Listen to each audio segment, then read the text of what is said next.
Tous les conseils sur l'habitat avec Mon Logis, numéro 1 de la location immobilière dans l'Aube.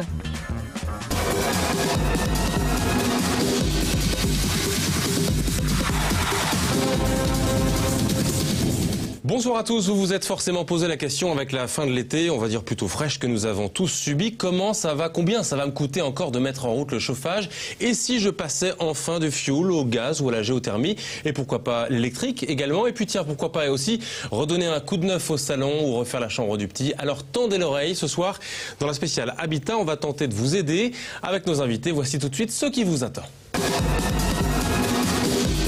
L'été se termine, forcément l'hiver approche et on a bien failli rallumer le chauffage récemment. Ce soir dans cette spéciale Habitat, on va s'intéresser de près aux différents modes de chauffage. Quelles sont les solutions aujourd'hui? Comment faire des économies une bonne fois pour toutes dans ce domaine? L'habitat, c'est aussi les tendances déco. Quelles sont les couleurs à la mode? Le taupe et le saumon sont-ils périmés définitivement? Réponse avec des experts locaux. Vous suivrez enfin la visite de maisons rénovées dans l'Aube pour y piocher conseils et astuces avant de vous lancer. Bienvenue à la maison, bienvenue dans la spéciale Habitat. Et nos invités dans cette première partie sont tous les deux spécialistes, notamment du chauffage. Ça tombe bien, Dominique Marlier et Jean-Charles Calvino. Bonsoir. Bonsoir. Alors, question très simple pour commencer, messieurs. Est-ce qu'il y a un mode de chauffage à conseiller? Est-ce qu'on peut dire comme ça, le fioul c'est bien aujourd'hui, le gaz c'est bien aujourd'hui ou pas? Jean-Charles Calvino? Non, moi je pense que c'est vraiment, il faut faire une étude détaillée par rapport au logement. Chaque logement est différent, de par sa taille, de par son isolation, de par ses déperditions. Et c'est du cas par cas à chaque fois.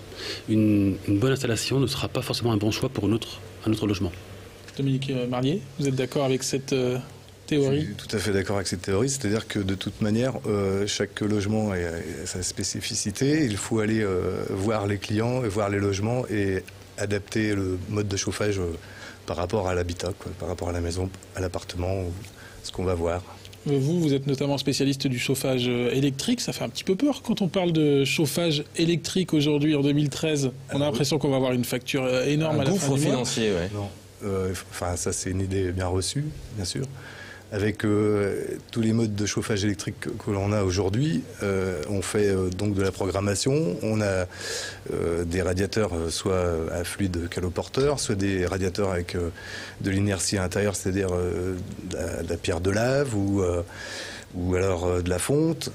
Et en plus, ils ont équipé maintenant les radiateurs avec des capteurs de présence. C'est-à-dire que si on n'est pas dans la maison, c'est pas la peine de chauffer à 100%. Pas la peine de faire le tour des radiateurs, tous les éteindre. Pas la peine de faire le tour des radiateurs. On peut faire de la programmation à distance aussi. Si par exemple on a une résidence secondaire, enfin on peut apporter beaucoup de solutions pour gagner en puissance énergétique. Et puis on calcule toujours nos installations et on optimise au maximum les performances énergétiques. Pour pouvoir gonfler la facture d'électricité à la fin du mois. Exactement. En tout cas, si l'électrique semble avoir encore la cote, il semble également que le gaz en ville retrouve des couleurs. C'est ce que nous a certifié un spécialiste en la matière rencontré dans une maison à Saint-André-les-Vergers.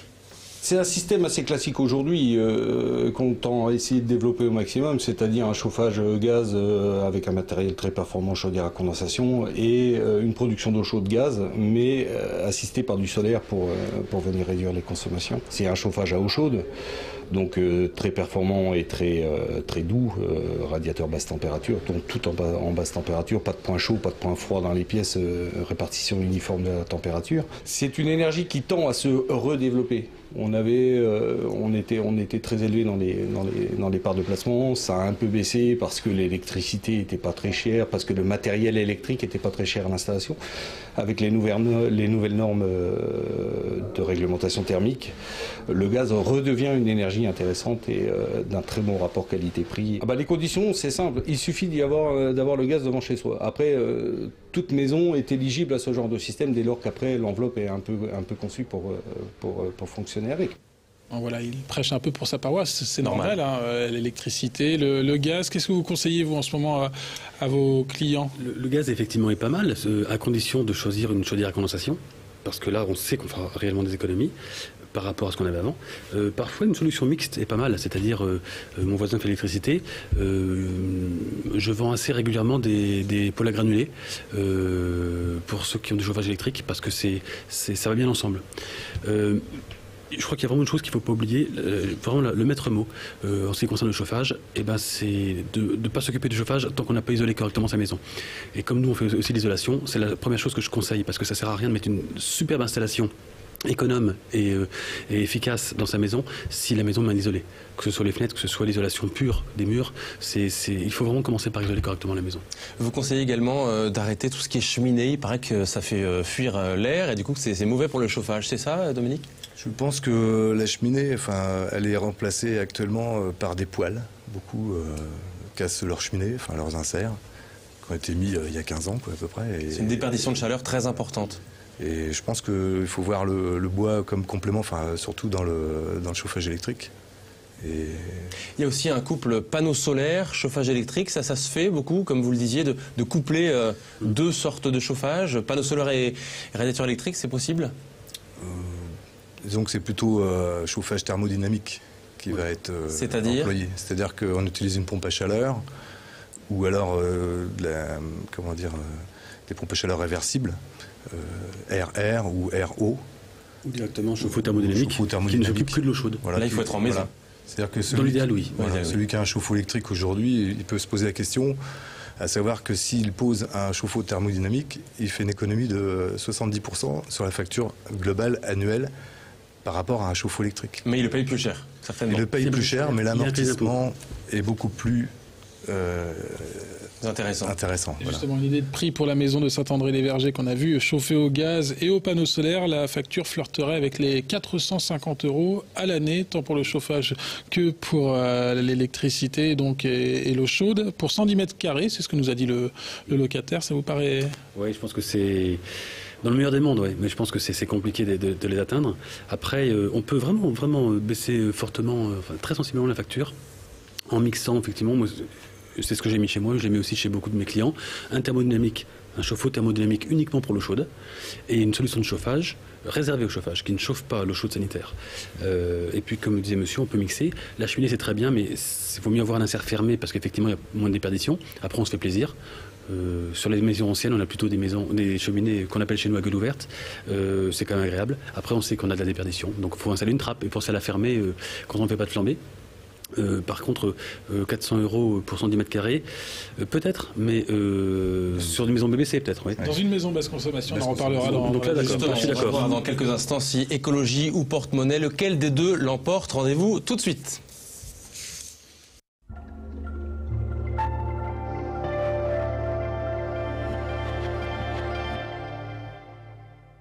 E-Promotion reste fidèle à ses principes et vous présente la résidence Célian. Ce nouveau programme BBC qui allie calme et bien-être à proximité du centre-ville de Troyes est idéal en résidence principale ou en investissement avec le dispositif du Flow. E-Promotion, c'est aussi des projets de réhabilitation du patrimoine usinier troyen. Aménagez votre loft dans la résidence des Marronniers à Troyes ou votre plateau dans la résidence des Tilleuls à Sainte-Savine. E-Promotion vous propose ainsi de l'habitation abordable avec des produits idéalement situés. E-Promotion, 130 avenue Pierre Brossolette à Troyes, 03 25 76 32 42. Les meubles Antoine à Champignol-les-Mondeville vous invitent à découvrir toutes les nouvelles collections de mobilier, literie, salon, relaxation, rangement et dressing Célio. Et l'espace cuisine Chabert Duval a été entièrement réaménagé pour vous présenter les dernières tendances et nouveautés. Rendez-vous à Champignol-les-Mondeville, entre Essois et Bar-sur-Aube. Nous vous accueillons du lundi au samedi jusqu'à 19h. Pour votre intérieur, pensez Meubles Antoine. Jérôme Assier, électricité. Depuis de nombreuses années, son sérieux, ses services de qualité ont su vous convaincre. Écoute de vos besoins, conseils, plans personnalisés. Un showroom mis à votre disposition avec une large gamme de produits. Jérôme Assier Électricité, c'est aussi la domotique, les alarmes, l'interphonie, la motorisation de portail, la vidéosurveillance, le câblage informatique, l'éclairage pour particuliers et professionnels. Notre équipe est aussi à votre disposition pour tout service de dépannage. Désormais, Jérôme Assier Électricité vous accueille dans ses nouveaux locaux.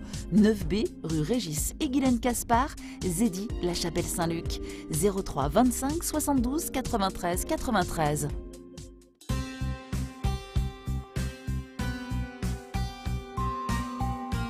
Le calcaire, mais quel calvaire! Stop! Grâce à mon adoucisseur Culligan, fini le calcaire. Et pour de bon. Maintenant, ma plomberie est impeccable, mes appareils ménagers durent plus longtemps et je fais des économies. Moi, j'ai choisi Culligan tout simplement parce que nous avions beaucoup de calcaire et depuis, le problème est résolu. De plus, j'ai mon waterbar Culligan qui me permet d'avoir de l'eau gazeuse. Quel bonheur! Rendez-vous au 1 rue Jean Jaurès à la Rivière de Corps ou sur notre site internet au culliganaube.fr. Entretenez, réparez et dépannez votre matériel professionnel avec OB Service. Sur simple appel, OB Service se déplace dans votre entreprise ou sur vos chantiers. Du matériel électro-portatif au matériel de chantier, perceuse, disqueuse, bétonnière, groupe électrogène, ne perdez plus votre temps pour trouver un réparateur. OB Service est votre réparateur professionnel à domicile. Économique et écologique, OB Service, la société de votre tranquillité. Ils nous font confiance.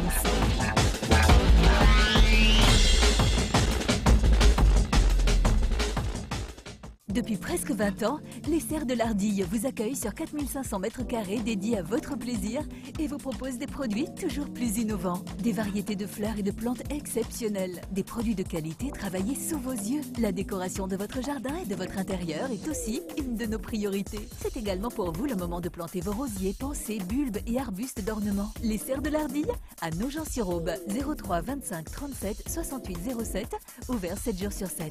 Fermé dimanche après-midi et lundi matin.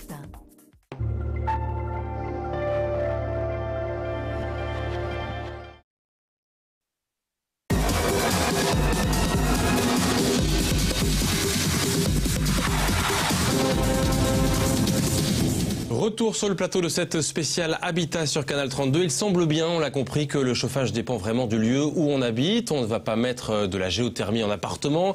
Rémi Leclerc est constructeur de maisons basse consommation. Pour lui, il est important de bien choisir son mode de chauffage. Écoutez-le.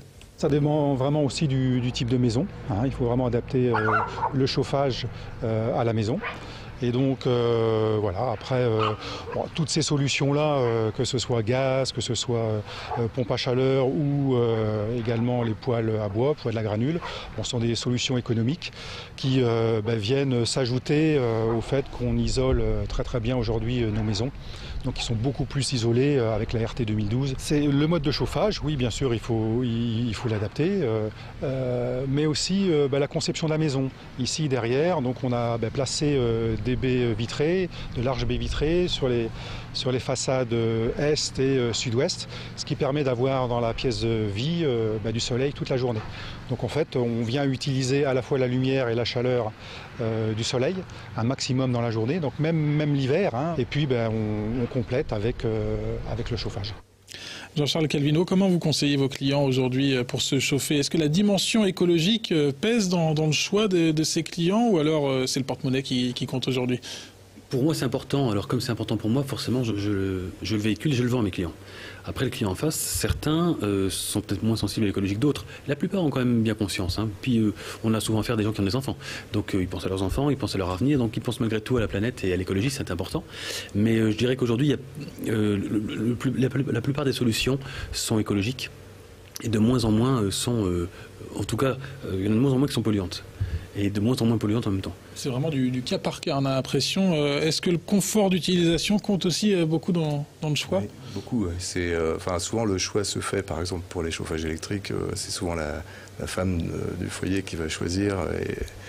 On évite de rentrer du bois, c'est ça, au début de chaque hiver. Ce qu'on veut, c'est ne jamais avoir froid. Chaleur tout de suite. Ça, c'est l'avantage de l'électrique. Avoir de la chaleur douce. Ceci dit, on a aussi le cliché que cette chaleur électrique, elle ne reste pas. Elle est là le temps le moment où on est dans la pièce et après c'est fini quand on coupe. Non, parce que justement, on a des radiateurs aujourd'hui à inertie, comme j'expliquais tout à l'heure. C'est-à-dire que ça conserve. Voilà, l'inertie. Les laves, les pierres de lave. Donc on a des consommations moindres parce qu'on accumule la chaleur dans les matériaux qui sont faits pour avoir de l'inertie. Donc c'est un point chaud permanent. Et même au démarrage, il y a toujours un film rayonnant qui va nous donner tout de suite la chaleur, un peu comme le soleil à travers une vitre.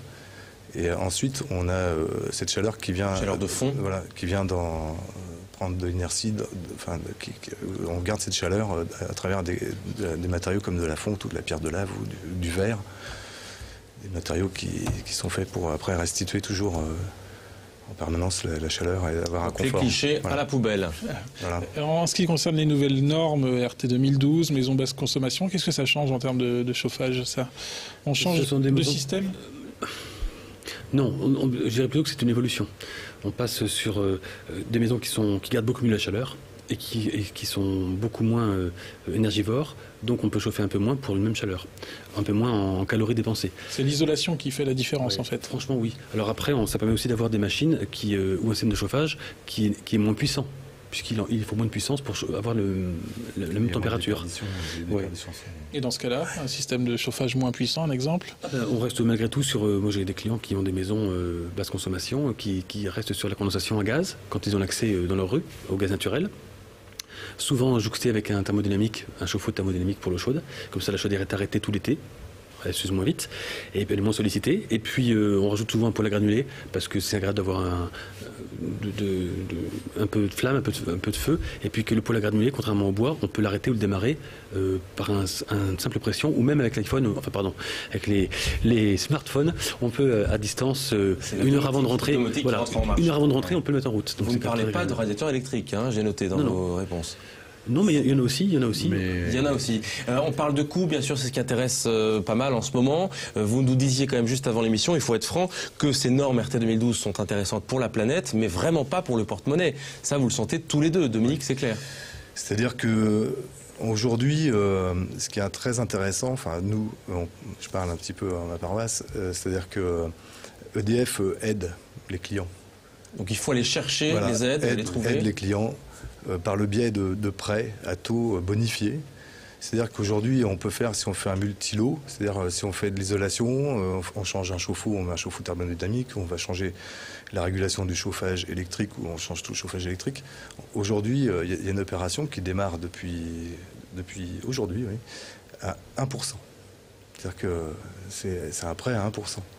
Donc ce qui veut dire que dans une maison de taille moyenne, c'est des coûts qui peuvent varier entre 80 euros par mois sur 48 mois, ou voire un peu plus. Enfin, donc on peut vraiment être aidé, on n'est pas tout seul à devoir payer son chauffage plein pot. Et cette dépense de 80 euros qu'on va faire, elle est compensée par l'économie d'énergie et l'économie sur la facture globale qu'on aura après avoir fait toute l'opération d'isolation et de global. Si on fait un geste, on est aidé. C'est un peu ça qu'on retient. Il y a de nouvelles aides aussi. Rapidement. Oui. Alors, puisque dit monsieur, les fournisseurs, EDF chez monsieur, GDF chez nous par exemple, chez RDF, l'ont bien compris, ils font des prêts bonifiés, prêts à taux zéro, éco-prêts, etc. Moi en tout cas, je sais que j'offre aussi des prêts à taux zéro jusqu'à concurrence de 8 000 euros pour nos clients. Et puis il y a une nouvelle aide, de nouvelles aides qui sortent régulièrement. Il y a toujours un peu de crédit d'impôt. Et puis là, il y a une aide qui vient de sortir, c'est tout frais. Alors ça, moi j'avais jamais vu, c'est rétroactif au 31 mai.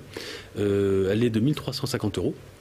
C'est un crédit d'impôt, enfin une prime, avec en plus des plafonds assez hauts pour les familles, puisque c'est de mémoire 35 000 euros en revenu imposable net pour un couple et 7 500 euros en plus par enfant.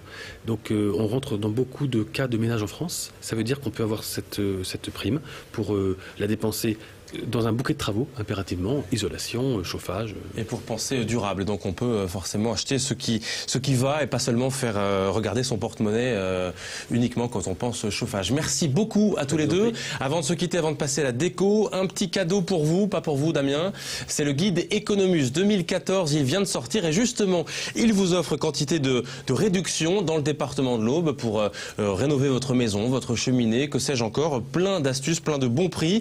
Pour cela, pour obtenir ce guide, il faut taper C32. Envoyez ce texto au 71 003.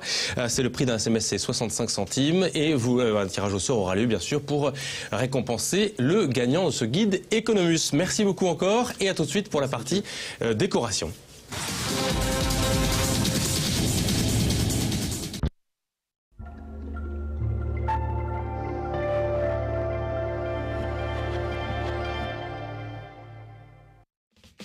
Avec plus de 30 ans d'expérience, Maison Arlogie, votre constructeur de maisons individuelles dans l'Aube, vous permet de réaliser votre construction traditionnelle ou contemporaine en toute sérénité.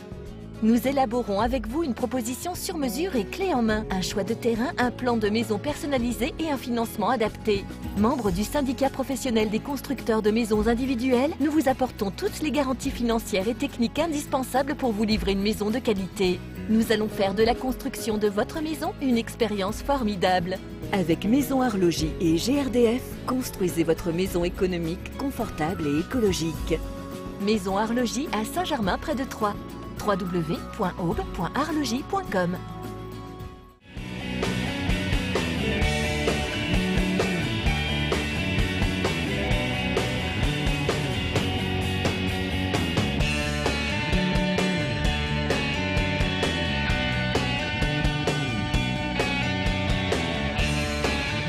Parce que le travail du bois est notre métier, professionnel, particulier, avant toute décision, contactez-nous.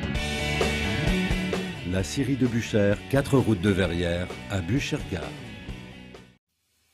Mobili, l'habitat contemporain destiné aux particuliers. Sur 600 mètres carrés d'exposition, les amateurs de mobilier originaux vont découvrir une gamme de produits d'exception. Cartel, l'icône des créations de meubles en plastique haut de gamme à des prix accessibles. Knoll, Vitra, Castina offrent les signatures des plus prestigieux designers. Venez découvrir notre nouvel espace ligne rosée. Mobili, une mine d'idées pour se meubler. Un accueil et un conseil en décoration personnalisée. Mobili, 164 route d'Auxerre à Saint-André-les-Vergers. Ouvert du lundi au samedi. Bonjour, moi c'est Elisa. Il y a 2 mois, je cherchais un logement avec Bob. Pas lui, mon chat. Je me suis demandé vers qui me tourner. Là, j'ai choisi 3 Habitat. Il loue 1500 logements chaque année. Normal, c'est le plus grand bailleur de l'agglo. Il peut accueillir 90% des locataires du Grand Troyes. Lui, elle, moi, j'ai visité, j'ai trouvé. Je lui ai demandé « C'est combien ?» Il a eu l'air surpris. J'ai vite compris qu'il y avait méprise. Vous ne le saviez pas? M'a-t-il répondu. En conclusion, j'ai conclu. Maintenant, je suis chez moi et ça me va.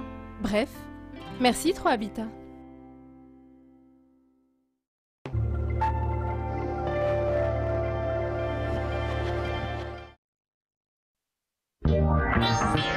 Tous les conseils sur l'habitat avec Mon Logis, numéro 1 de la location immobilière dans l'Aube.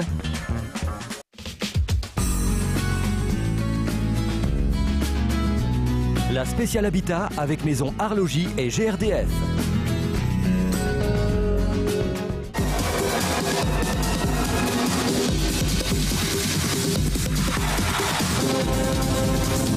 Retour sur le plateau de Canal 32 pour la suite de notre émission spéciale Habitat. Avec nous désormais Jean-Michel Quéré, bonsoir, spécialiste Bonsoir. de la peinture. On a plusieurs questions à vous poser concernant le choix des couleurs. Notamment, Damien s'intéresse beaucoup au saumon et à la taupe. Mais d'abord, on va se renseigner sur ce qui est tendance aujourd'hui. Et c'est Paul Jourdain, architecte de l'intérieur à Troyes, qui vous a dit, Damien, comment repeindre votre cuisine sans en faire trop. Paul Jourdain sur ce qui se fait en 2013. Surtout, il y a la renaissance de la peinture unie. On utilise maintenant énormément de peinture unie dans une finition qui s'appelle le velours, qui est entre le mat et le satiné, qui donne beaucoup de profondeur à cette peinture, surtout en utilisant des couleurs assez profondes et assez saturées. Ces couleurs, pour les mettre en évidence, on ne fait pas une pièce entière. Par exemple en rouge pourpre ou foncé ou en bleu. Pour les mettre en valeur, on utilise également du blanc ou des couleurs un petit peu plus claires pour permettre de les mettre en évidence et rehausser la force de cette couleur-là. Puis aussi, je pense qu'il y a une tendance pour retrouver une ambiance qui se rapproche justement peut-être des tas de lacs, de ces couleurs assez naturelles qui viennent d'Afrique du Nord et qui ont une couleur assez profonde. Dans les cuisines, souvent les cuisines peuvent être assez claires, les meubles de cuisine peuvent être assez clairs, donc à ce moment-là, on utilise un ou deux murs ou une crédence en couleur très très puissante. Un ton très, très soutenu. Les couleurs assez fortes se ressortent et sont mises en valeur et utilisées peut-être plus dans les chambres pour créer des ambiances plus chaleureuses. Jean-Michel Quéry, il a tout bon, Paul Jourdain, sur les tendances 2013 Il a raison, parce qu'il y a quelques années, on parlait vraiment des peintures brillantes. Et on voit vraiment que les gens reviennent dans des peintures plus, je dirais, plus classiques, satinées comme velours. Et surtout les couleurs foncées. On en a mis pendant une dizaine d'années. On s'aperçoit quand même que c'est des couleurs qui abaissaient la pièce, qui rétrécissaient les logements, enfin les pièces où les gens habitaient, et surtout l'éclairage. Parce que plus on met des murs foncés, plus il faut de l'éclairage. Et on a quand même tendance à voir quand même que les gens suivent un peu les conseils à la fois des magasins professionnels et à la fois évidemment les architectes d'intérieur, comme on a pu voir, comme on a pu entendre à l'instant, les couleurs avec un mur d'une couleur plus soutenue et les autres murs vraiment très clairs, presque blancs, pour redonner un petit peu du volume à la pièce. Quand les clients viennent vous voir, ils ont une idée bien précise en tête ou vous les dirigez vers une couleur? Ils prennent le nuancier Alors souvent ils prennent le nuancier et nous demandent après position, et des fois c'est très compliqué. Souvent on leur dit presque qu'on est daltoniens, parce que c'est quand un couple vient, madame aime le bleu, monsieur aime le rouge, et elle demande au vendeur d'être au milieu. Et c'est compliqué d'être au milieu quand même d'un couple où ils sont déjà indécis sur la couleur. Donc dans ces cas-là, on les laisse quand même faire leur choix, et après on va les diriger par rapport à une couleur ou par rapport à... On va plus les conseiller à mettre la couleur sur le mur où il y a la fenêtre ou sur le mur qui est fermé. Voilà, on va plus les conseiller que sur la couleur. La couleur, de toute façon, on la met en face de la fenêtre. On la met pas là où il y a une fenêtre. Normalement, mais vous savez, il y a des gens qui veulent le contraire, parce que ça va mettre la fenêtre en valeur, ça va mettre les rideaux en valeur, ça va mettre des doubles rideaux en valeur, parce que quand on parle de décoration, il y a tout ce qui va avec, il n'y a pas que le mur. Hein. Le papier peint, c'est fini aujourd'hui? Non, moi je pense que le papier peint va en train de revenir, surtout dans des pièces à coucher. C'est-à-dire tout ce qui est chambre. Je trouve que les gens vont mettre un pan de mur ou un lait dans les angles d'une pièce, après décorer en peinture. Retrouver un petit peu le côté papier peint avec motifs comme on a connu dans les années 70, avec ces grands ramages. Et on retrouve dans les nouvelles collections, tendance 2013-2014, ce genre de motifs, plus dans les chambres à coucher. Mais on n'en met pas partout, si j'ai bien compris. Voilà on va faire la tête de lit, par exemple. Une sorte de déco. La tête de lit où les quatre coins, on va mettre un lait dans chaque coin de la pièce. Et après, on va peindre à travers, évidemment, ces laits de papier, c'est panoramique. On va appeler plus panoramique que lait de papier. On revient à la peinture. Comment on choisit sa peinture pour qu'elle ne vieillisse pas trop vite, qu'elle se démode pas trop vite? Alors, ne nous dites pas l'acheter chez nous, parce qu'on vous voit venir. Non, démoder, tout à l'heure, comme le parlait l'architecte, avec les murs foncés, ça se démode vite. Le clair, comme disent souvent les gens, je dirais le blanc cassé, les coquilles d'œufs. Alors évidemment, les coquilles d'œufs, c'est un grand mot, parce que ça dépend où on a acheté l'œuf, parce qu'il y a quand même des écarts de teinte. Les gens vont moins se lasser d'une teinte claire qu'une teinte foncée. Et on le voit quand même, les gens qui ont des murs... Ça va mieux vieillir, les gens qui ont des murs bordeaux, orange, des pièces entières, 3-4 ans après, on les revoit au magasin refaire la couleur. Et un dernier mot peut-être sur la technique. On sent que ça vous irrite quand vous regardez notamment la 6e chaîne. Je ne vais pas critiquer d'autres chaînes, on n'est pas là pour les critiquer, parce qu'ils nous ont aidé quand même à faire de la promotion, comme je dis, un peu de la déco. Moi, je suis sûrement retourné quand j'écoute les émissions. On va refaire un appartement, une maison en 5 jours. Alors, comme explique un temps de séchage, comment on peut faire? Une dalle, il faut que ça sèche. C'est la magie de la télé, voilà. Jean-Michel. Alors la magie de la télé, mais quand les gens viennent au magasin, ils nous disent voilà, la même chose. Et on n'est pas capable de le faire. Et surtout nous en peinture, parce que nous en peinture, quand on donne un fabricant dit 24 heures de séchage, c'est bien 24 heures parce qu'on renferme de l'humidité, peinture à l'eau ou du Wither Spirit, une peinture solvantée. Et comme on renferme l'humidité ou du Wither Spirit derrière, les peintures ne durcissent pas, ça vient du produit. On a bien compris, vous voyez qu'il ne tarit pas sur sa matière, sur la rénovation. Merci beaucoup Jean-Michel. On a compris, saumon taupe c'est fini, ça c'est clair. On a bien compris. Merci beaucoup. Dans un instant, dans la 3e partie, on va s'intéresser à la rénovation réussie d'une maison dans l'Aube. Rendez-vous dans la 3e partie de cette spéciale Habitat. Merci et à tout de suite.